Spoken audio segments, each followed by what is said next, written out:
Buhay pa po ba yung mister nyo? Wala na po. Yuda na. Wala na? Wala na. Naku, patay tayo dyan. Bakit ba? Bakit ho ba nauna lalaki? Parang natatakot ako ah. Ba't ba ka lagi nauna na maalam yung lalaki? Oo nga, nag-agree siya.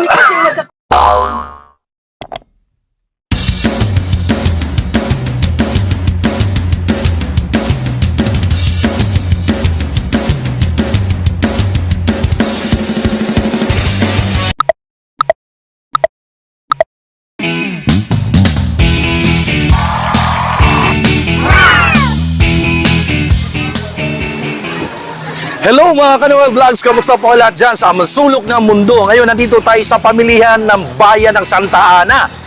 Pasukin natin ang loob kasi balita ko, meron dyang masarap na mga pagkain. Kaya pasukin natin, titikman natin dyan mismo sa loob ng pamilihan ng bayan ng Santa Ana. Tara!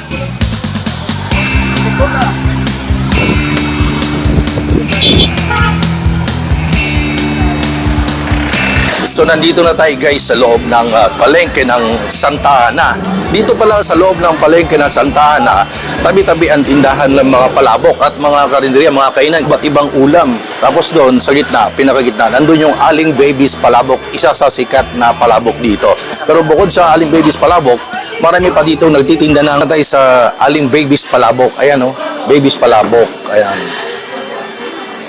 Yung totoong pangalan ay Cleotilde Bibiano. Ayan, yung prices niya, yung may 1,000 for 30 packs, 800 for 20 packs, bilao yan, 600 for 15 packs, 450 10 packs, 408 packs, 250 ang 5 packs. Ayan, mga bilao yan. Pero pwede dito umorder, solo order, dito nyo kakainin. Magkano po isang order, isang dito? 50. Magkano po? 50 pesos. 50 pesos. Ayun, pag dito mo kakainin isang plato, 50 pesos. Ngayon, dito tayo magtikiman tayo para makita nyo kung gaano karami, gaano kasarap. Yung 50 pesos nila. Ayan, mahaba na pila oh. Nakaantaba yan para sa kanilang order, bilao, at saka yung solo order. Ha? Yung ating po, yan ang nakadiscover. Yan nakadiscover. Kasi marami na akong na-vlog na palabok, no? Merong sikat sa palabok sa Quiapo. Meron sa loob ng Kamuning Market. Meron din pala dito. Diba?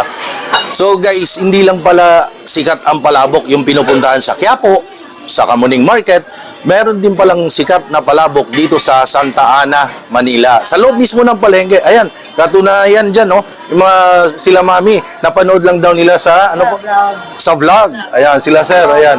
Ayan. Aking apo, nakadiscover. Yung apo ang nakadiscover. Ayan, hi. Taga saan po kayo? Mandaluyong. Mandaluyong. Yes. Kayo po, sir? Tagig. Tagig pa? Kami, pero Apo. na-discover ng aking sa vlog. Naririnig nyo, talagang masarap daw. Oo. Ngayon, titikman nyo dito mismo, kaya Yes. sinadya nyo po. Sinadya Ayan. namin dito. This is our first time. Ayan, si Aling Baby, sikat na. Ay, si Aling Baby, kausapin natin. Hello po, ayan na, si Aling Baby, kausapin natin. Aling Baby, ilang taon na po kayo? Ngayon po, 75. 75? Hanggang may 75 years old. Surprisingly, nagtatrabaho hanggang ngayon. Gaano na po katagal ang inyong palabok dito sa Santa Ana? Since 1950s po, mother ko pa nag-ano. Since 1950? Mother nyo pa? Kumbaga, naipasa na sa inyo. Opo, nung wala siya 2005. 2005 nung wala siya, ikaw na pumali. Opo. Paano po nag-start ang palabok ninyo sa Santa Ana since 1950? So, paano nag-come up? Paano nag-start yung Ano palabok? po? Kung ano po yung ano ng mother ko, yun ang ginaya namin. Kung ano yung formula niya, kung ano yung timpla niya. Opo. Di ba kayo na-surprise na hanggang ngayon, talagang maraming tumatangkilik na yung palabok? surprise po ako dahil. Ano po ang mensahe ninyo sa talagang matagal nyo na suki bilang pasasalamat? Ano po mensahe ninyo? Salamat ako sa kanila dahil hanggang sa ngayon, Opo. tinatangkilik pa rin nila yung palabok. Grabe, no? Hanggang sa ngayon. So, meron po ba kayong social media, Facebook, Instagram, para masundan, ma-follow kayo? Kasi yun ang uso ngayon. Meron kayong ganon? Meron ba tayo nun? Facebook, Instagram, mga ganon? Wala. Kumbaga, talagang sasadyain nyo pupunta rito para matikman yung palabok. Opo. Tumatanggap po kayo ng orders. Kunyari, pick up or deliver, ganon. Pick up. Paano po kumontak sa inyong... Kinukontak nila yung number. ano pong number? Ayun. Ano bang number sa? Ayun, ayun. Ito Ayun. sa taas. Yun sa taas na yan. Yun ang number para mag-order sila. Tapos anong ano po, 1 day before or 3 hours before? Ano ba, bukas sila kukunin. Opo. Ngayon pa lang, nag-ano na sila. Para pag ano nila, another day. Opo. pick-upin na lang. Kumbaga 1 day before. 1 day before. Ayun. Ayun ang mga prices ninyo. Opo. Ayan, ang dami. So, dito anong oras po ang open ninyo? 6:30 po. 6:30 ng umaga. Hanggang anong oras po? 6:30 rin ang gabi. 6:30 ng gabi. Araw-araw yon. So, Monday to Every day. Sunday, every day. Ayun. So, si Aling Baby dito sa sikat na... Itong ano pala, Santa Ana Public Market, hindi lang po kayo nagtitinda ng palabok, marami. Marami po. Pero kayo nauna. Ayun. Since 1950 ha, dito talaga. Opo. Luma pa po ito, luma. Luma pa. Ngayon, bago na ito, na-renovate na. Bago na. Pero dito pa rin kayo. Ayun. Titigman ko, Aling Baby, inyong palabok ha. 50 pesos. Kaya lang, wala ko konti na lang Ricardo. Opo. Dahil ang dami naman. Ang daming umorder kanina. Umorder na kanina. Hindi bali ko konti ang regalo. Oh, sige po. Importante, matikman ko at kaya nga ako pumunta dito para tikman natin yung isa sa pinakasikat na palabok sa Metro Manila. Dito naman sa Santa Ana, sabi ko nga po kanina, merong sikat na palabok sa Quiapo, sa Kamuning Market, na na-vlog na rin po natin. Dito naman tayo sa Santa Ana, Manila. Talagang pagka na ano kung pagka dumating dito, gagayuhin ng babies pala. Pagka yung mga tagal na tiga rito na napunta na sa ibang bansa, pagbalik, hahanapin talaga kakanin, babies pala po. Lagi magkano yan. Katulad ni Sarah, sabi ni nanay, mga balikbayan, bumabalik dito, pumupunta sa Aling Babies Palabok dito sa Santa Ana Public Market. Bilang patunay, si Sir, balikbayan. Saan kayo galing, Sir? Seattle, Washington. Seattle, Washington, no? Sa Amerika. Ayun, punta kayo dito para tikman yung Aling Babies Palabok. Ulit. Kasi suki na pala. Matagal na suki, ano? Dumating, umalis. Pag dumating dito, babalik talaga, titikim talaga, hindi pwedeng hindi matikman, no? So maganda yan, ha? Marami silang kakanin. Ayan. Wala na rin eh. Ubus na hapon, ha? Kaya po tayo nandito kasi lagi natin sinasabi, lagi natin pinopromote ang let's support locals. Bago pa man ibang lahi, bago pa man ibang produkto, dito muna sa atin, sariling bayan natin, suportahan natin ang pagkain Pilipino. At saka yung mga nagninegosyo katulad nila Aling Baby, suportahan po natin para matulungan sila na makabangon muli after the pandemya, no? So, matulungan din yung bansa natin sa Pilipinas at saka yung mga nagnenegosyo. Tikman natin ang pinakasikat na palabok dito sa Santa Ana Public Market. Ito yung Aling Babies Palabok. Ito, sir, oh. Cellphone. Ito, anak bayad. Thank you. Sa aming magkamit. Ito, sir.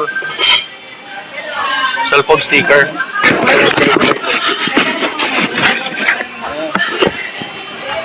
Sir, cellphone sticker po. Sir, cellphone sticker po. Ito. Sir, oh. Thank you. Mag-subscribe kami. Salamat po.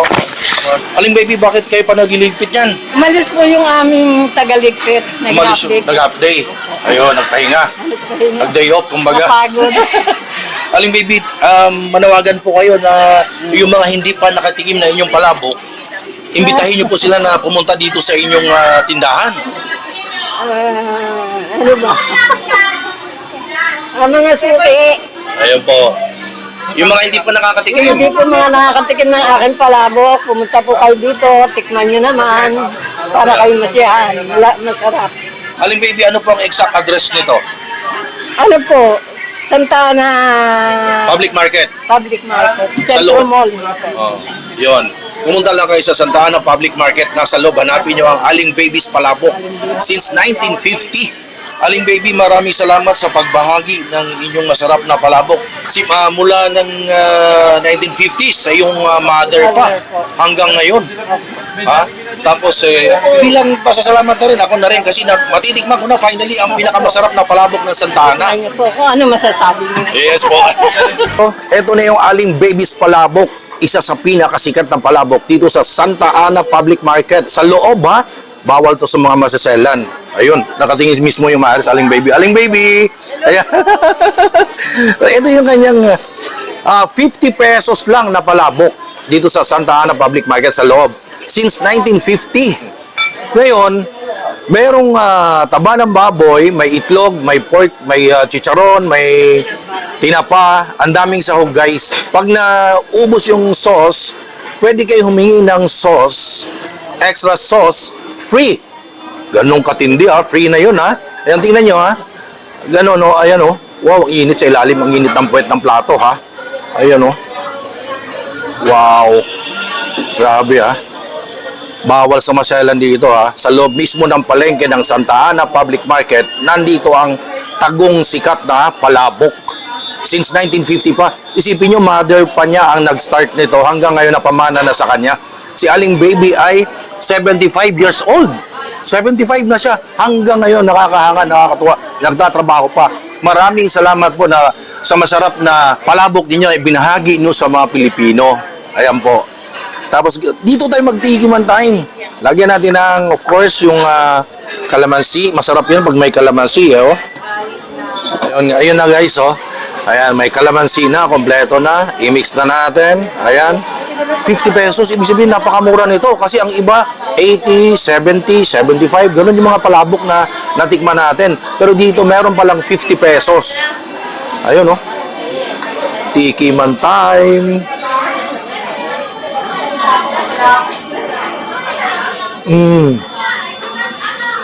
Wow. Grabe, solid. Napakalinamnam ng sauce. Ang sarap. Very tasty yung noodles. Nanunuot. One more. Aling Baby's Palabok dito sa loob ng palengke ng Santa Ana, Manila. Puntahan nyo guys. Ako na nagsabi, ang sarap. Tapos 50 pesos lang, ang dami sahog.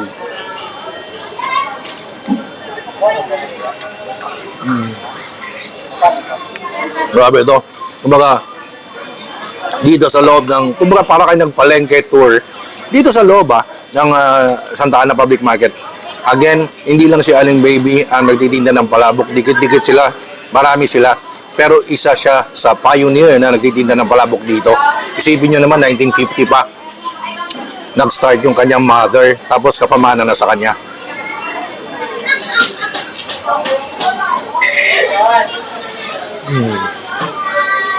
So creamy.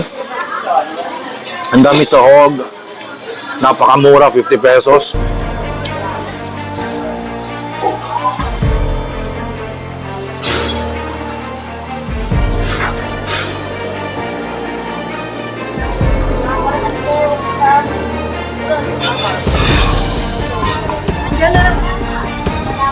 Aling Baby, ano yung parang smoky flavor? Ano po, tinapa. Tinapa. Pero na ano na siya, yung tinapa ano na Tinatatag pa namin. nadurog na. Dinudurog pa namin. Flakes na. Ayun. Kasi lasang-lasa ko yung ano yung parang may smoky flavor. Ang sarap eh. Ha? Ano nagpapalasa dyan, tinapa. Yung tinapa. Tabalo. Yung bulaklak, yung taba ng baboy at saka yung tinapa, ang pinaka-ingredients, yun na nagdala. Dalawa na. Masarap eh. Guys, maniwala kayo sa akin, napakasarap, napakamura, 50 pesos lang yung Aling Baby's Palabok. Bakit ba baby? Parang lagi kayong bata, baby. Ito yung yan. Wala kasi po nakagis na mga... Pero ano po ang totoo niyong pangalan? Totoo kong pangalan, Cleo Tilde. Cleotilde Cleo Tilde Viviano. Viviano. Ayun. Maraming salamat, Aling Baby. Ang sarap ng palabok mo. Salamat din po sa dalawa. Sarap nito. Guys, suportahan natin sa Aling Baby. Pumunta kayo dito sa sa loob ng palengke ng Santa Ana. Ayan, no? Ano ba yung mami? Halo din po. Ayan na. Ang sarap po. Grabe. Ako personally, hindi ako mahilig sa palabok eh. Sa lawat ng noodles, ano ako, bihon or canton. Pero na natikman ko yung palabok nyo, May mix. mamahalin ko na itong palabok nyo. May halo kasi Mickey yan. May Mickey noodles. Sinudod sa bihon. Tsaka bihon. Yun lang ginagamit Kasi ninyo. pagka yung puro bihon, medyo matapang. Oo, dalawa. Pag puro bihon, matabang. Ganun po ba yun? Kasi matapang yung bihon. Ilan kayo? Puro Sinabi na ni Aling Baby yung pinakasikreto. Mickey bihon at tsaka bihon. bihon. Kasi pag bihon lang daw, matabang. Medyo matapang. Sarap. Aling Baby, kayo ay 75 years old na po. Buhay pa po ba yung mister nyo? Wala na po. Yuda na. Wala na? Wala na. Naku, patay tayo dyan. Bakit ba? Bakit ho ba nauuna lalaki? Parang natatakot ako ah. Bakit lalaki nauuna na maalam yung lalaki? Oo nga, nag-agree siya. Kasi magkakapatid na babae, puro byuda na. Matay na lahat yung mga ano nila. Ako, Diyos ko, wag naman po. Kung iisipin, ba't lagi nauuna lalaki? Ha? Diyos ko po. At ayun na nga guys, tikman natin mismo yung palabok ni Aling Baby dito sa Santa Ana Public Market sa loob. Ha? Hindi lang po siya nag-concentrate sa palabok. Meron din siya mga kakanin dito. Ang daming kakanin dito. Ayan. Pinipilahan yan, Aling Baby, tama po. Lalo nung New Year, ano? Opo. Madaming tao talaga. Order. Madaming order. Nakailang bilao ko isa-isang araw. Kunyari, regular day, ilang bilao po? Mga ano, hindi namin mabili. Di mabilang. Ganong karami. Eh yung solo order, mga kailan po kaya? Ilang luto kayo sa isang araw? Ano, Alamansi. walong kalderong malalaki. 8 kalderong malalaki. Ganong karami. Eh talagang mang masarap. Ako mismo, natikman ko mismo talagang, kumbaga sabi ko nga po kanina, hindi ako mapalabok. Kumbaga sa akin, more on ano ko pansit bihon or canton. Pero natikman ko yung palabok ng Aling Baby, talaga namang napakalinom smoky flavor nandun dahil may tinapa flakes. Napakamura dahil 50 pesos lang. Kung gusto nyo extra sauce, free. Ayan. Aling Baby, wala ba kayong mensahe sa atin? Maraming salamat po sa pag-ano niyo sa akin. Kayo po ang magpapalakas ng aking paninda. Ayun. So, Maraming salamat. maraming salamat din, Aling Baby, sa inyong napasarap na palabok at binahagi nyo sa Pilipino. Since 1950 pa, imagine, mother niya pa. Until now, nandito sa Santa Ana Public Market sa loob, ha? So, maraming salamat, Aling Baby. Maraming salamat din po. Thank you po. And that's it for today. Maraming salamat po sa panonood sa aking YouTube channel, Noel Vlogs. And please don't forget to subscribe, hit the bell button all para updated po kayo every time meron tayong titikman or pupuntahan at kakainan. Thank you guys and stay safe everyone. Nandito sama natin si Mayor Chavit Singson. So, binabati ko lahat nanunood kay Noel Vlog at sana maligaya ang buhay nyo. God bless and stay safe.